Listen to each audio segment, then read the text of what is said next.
Hello, welcome to ER with MI. I'm your host, Mary Imbufe. Why do growing teams and organizations lose alignment even when they have great talent? We've seen some companies break, like performance is dropping, they're not functioning properly. I will tell you, without an ounce of doubt, that your culture may just be the problem. Now, before you kick that out, please stay with me. Let's analyze some examples. The first example I want to talk about is EcoBank. Research on companies like EcoBank shows that when culture does not align with the mode of work or with the work itself, productivity stagnates. The culture is supposed to tell the staff members what to do, how to do it, who's responsible for what, and all of that. So in a situation where your culture does not address the specifics, does not say who is accountable for the outcomes, does not say who reports to what, does not say how the job gets done, there would certainly be misalignment.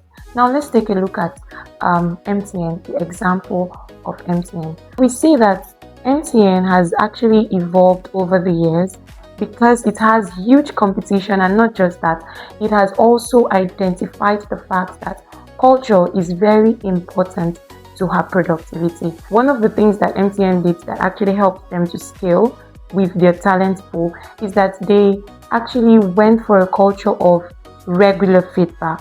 So performance appraisals are done on a regular basis and feedback are given on a regular basis. Now, feedback also goes both ways. The person who's reviewing and the person who's receiving the review both give feedback, on this job, and that gives clarity of expectations, clarity of outcomes, clarity outcomes and expectations are the same thing. So clarity of the way and method through which the job should be done.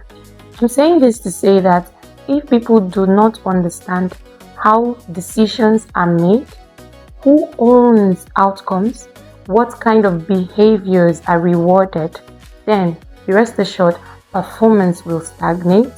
And when performance stagnates, the organization suffers because everybody is expecting every other person to make that decision that someone would have made. But if there are clear responsibility and clear expectations as outcomes now, then there would be a clear line of accountability. You can hold somebody responsible for whatever it is you want them to do. So culture is not just about posters or telling people to go out every Friday to have lunch. Culture is embedded in the roots of every organization.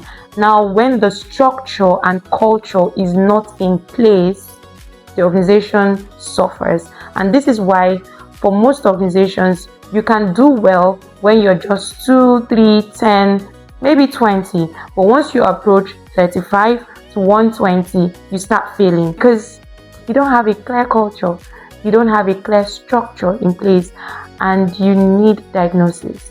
The HR advisor needs to access your organization and build a structure and a culture that resonates with your business. Not all culture is okay for you. Not all models is okay for you. Now, I need to tell you this, and sadly as it may sound, your culture is supposed to define how your work, your mode of work.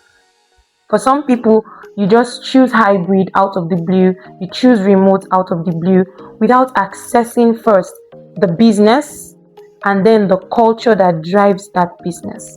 You could change your business model because everyone else is doing it, because that is the now of work. You can do that, but you cannot do that without first diagnosing your current culture and building a culture and structure around that future mode of work that you envision. Let's also take an international organization, for example, Netflix. Netflix boasts on its culture of clarity, specifically documenting expectations and aligning the behaviors for that expectation. That is exactly what they define as their culture of clarity. When culture systems are unclear, people guess, and that's what leads to performance gaps. What should leaders do? What should these founders do? What should the HR people in such organizations do? I'm going to mention 3 things for this video. There are others. Number 1 is you are expected to define your expectations and process of decision making in accordance with the organization's goal, accordance with the organization's vision, in the long term or short term, however you want to do it. Mostly in the short term anyway, because your short term reflects your long term. Secondly, connect performance appraisals to how you actually work. What works for company A might not work for company B. There are certain things you have to consider when choosing a performance appraisal system. Number 1 is how your organization does her own business. And lastly, remember I said 3 things. Get feedback on the go. It is very, very important because it is those feedback. Feedback is two-way. It's a two-way thing. From them, from you, is a two-way thing. So it is from those feedback that you can now, address systems, structures, culture, diagnose and realign where possible. This is not just a strategy video, it is also a compliance one, because trade unions in Nigeria and even the employment law requires that every organization has a clear policy on performance review, discipline, and all of that. They're putting the structures in place, but you're not just being strategic, you're not just scaling your organization, you're not just improving performance, you are also maintaining compliance. Culture and structure is what aligns the organization to achieving its goals, whether short-term goals or long-term goals. If you do not take anything home, take this home. If your culture or structure is misaligned, you may not be able to scale as an organization. Thank you.